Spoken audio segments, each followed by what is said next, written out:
FragPunk Season 5 Chapter 2 brought a lot of changes to the Lancers, and it included Kismet as well. They finally reverted her buffs from the previous patch, which made her absolutely broken in the worst way possible. It rewarded you just literally picking Kismet, spamming a couple of buttons, and being useful without even knowing how she works. These recent changes actually amplify the players who actually took time to learn her abilities and learn them properly. And I'm going to debunk why the nerfs are not actually nerfs and the changes are actually buffs. And I'm going to basically give you a quick rundown on how she works, how you should use her.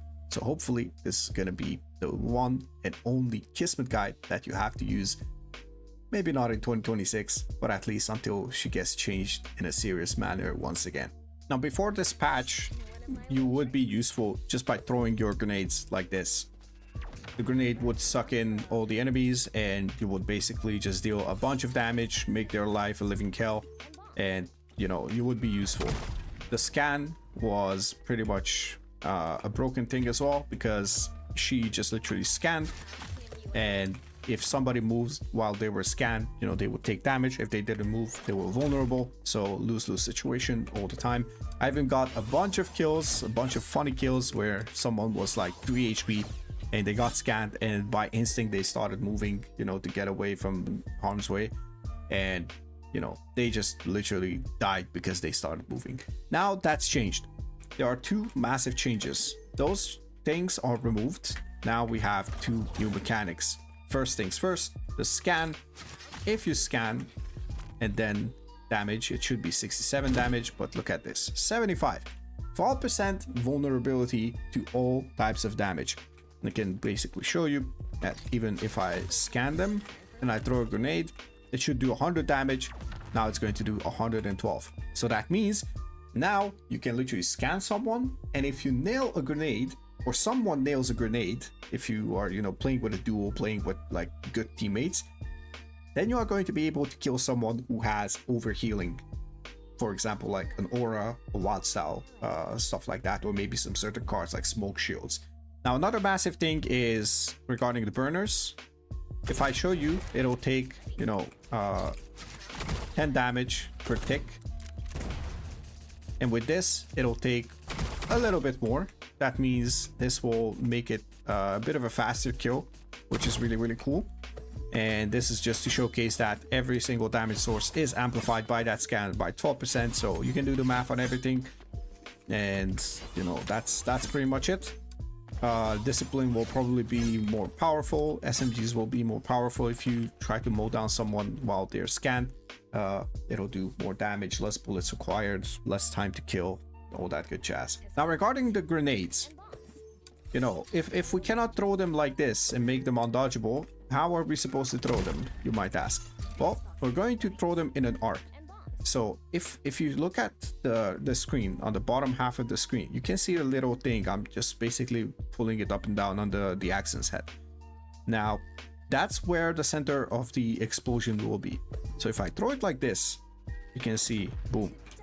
And this way, you can throw it across walls, for example.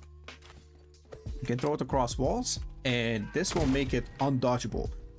Because people usually are focused on, you know, their screen, so they will try to, like, you know, find the angle, hold an angle, they're hyper focused on it, and something will come from above them, and by the time the indicator shows up, the grenade is already exploding. Okay, like there's gonna be virtually no time to react, which is very, very massive.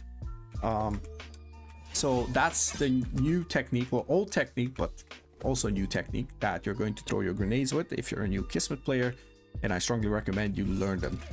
Now, there's a couple of ways you can do that. Well, I'll show you after the training base section is over, because we're going to load into a custom lobby via map training, and I'll show you a couple of neat tricks.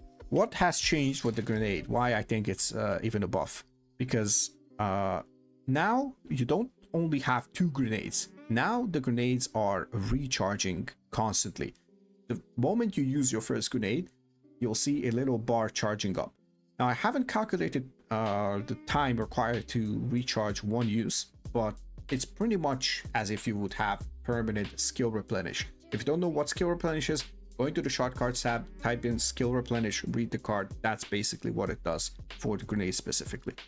It used to be that you use your grenades, you have no more grenades unless you have a card that replenishes your skill uses. Now you will replenish them regardless of if it does damage, if it kills someone, all that stuff. Now, why is this massive? Because before you would have to take into consideration that you only have those 2 grenades, and now you can basically just quote unquote waste one of those grenades, then later on you will get that charge back. There were many times where I would have loved to have a grenade in a post-ban situation, and I didn't have it because obviously I didn't have it. I used them in the beginning of the round or during the round sometime. Now you can have grenades in post-ban situations. Why is this massive? Because if you plant, or if you know where the opponent is trying to deny your defuse, you can basically either clear the angle, kill them, damage them, make them reposition and make noise, all that stuff. It's very, very strong in my opinion, and it's probably, for those who are willing to put in the time, it's going to be way stronger because you'll get more uses out of your utility. Now, regarding the teleport, first of all, let me just show you a couple of things with the scan. The scan, some people might not know, but if you scan straight forward, you'll see this shape, like a half dome, a half sphere. If you scan upwards though, you can kind of help yourself to like scan, you know, a bit of a larger area above yourself. And if the same thing applies, if you want to scan something below you, you can literally just do it. Let me just show you this scan, and now let's do this scan.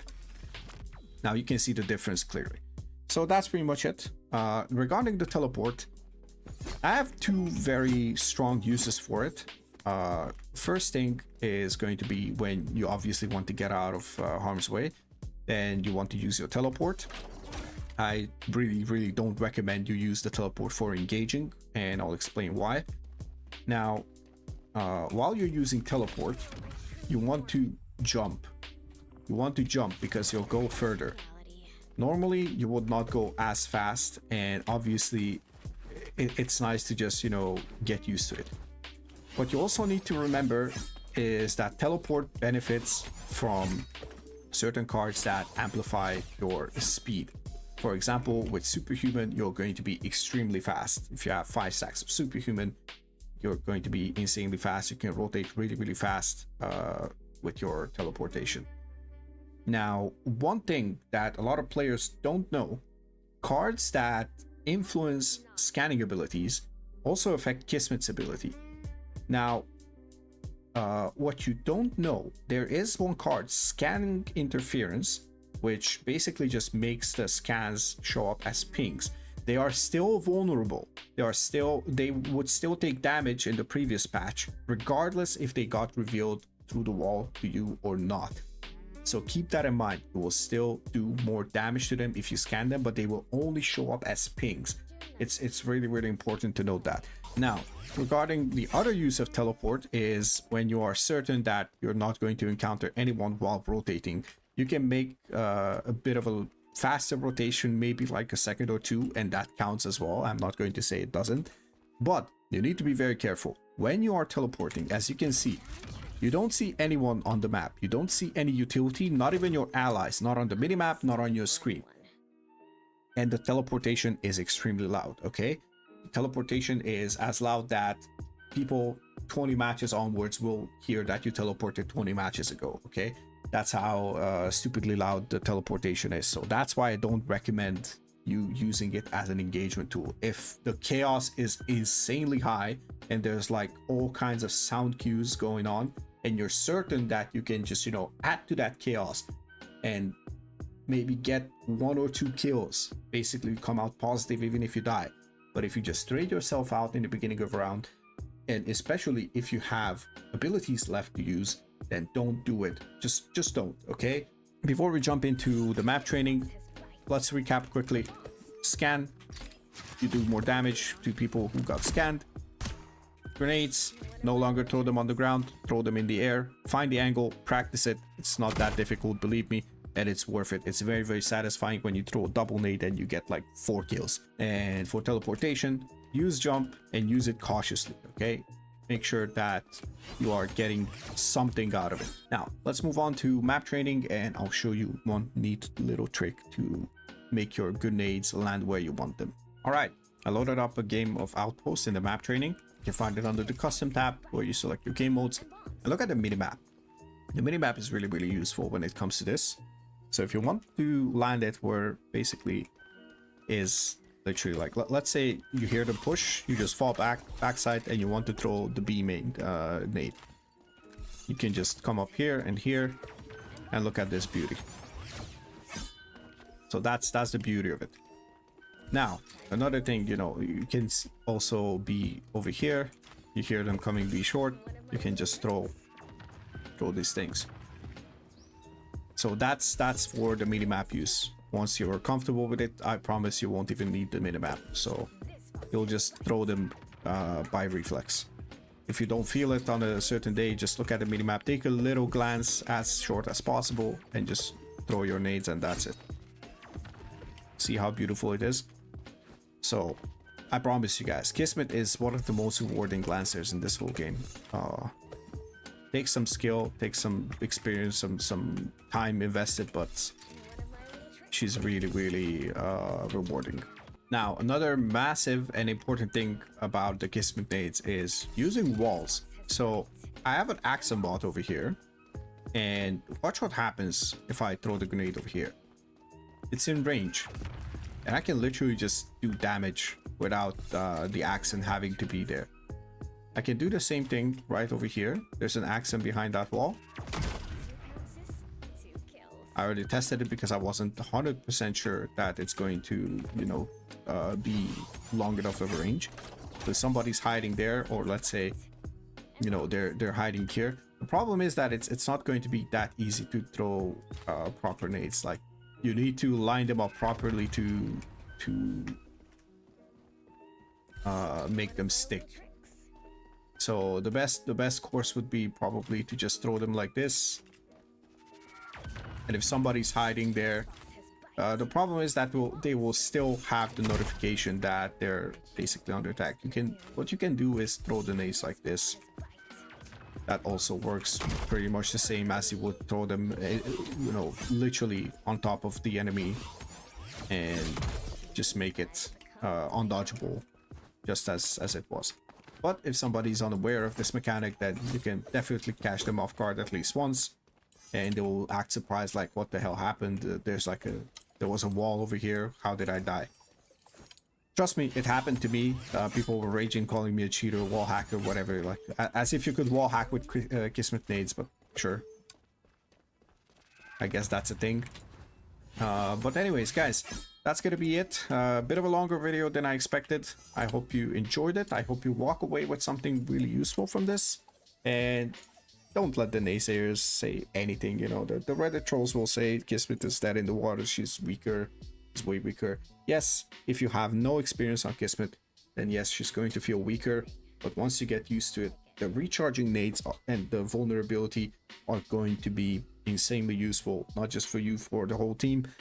And you're gonna feel way more comfortable than before with Kismet, if you just put in the time, of course. Thank you so much for being here. Thank you so much for watching. If you have any suggestions on what I should cover next, or if I should cover anything, I don't have like a specific you know, thing to cover. I just wanted to make this guide just so, you know, I can shut up the you know, the trolls.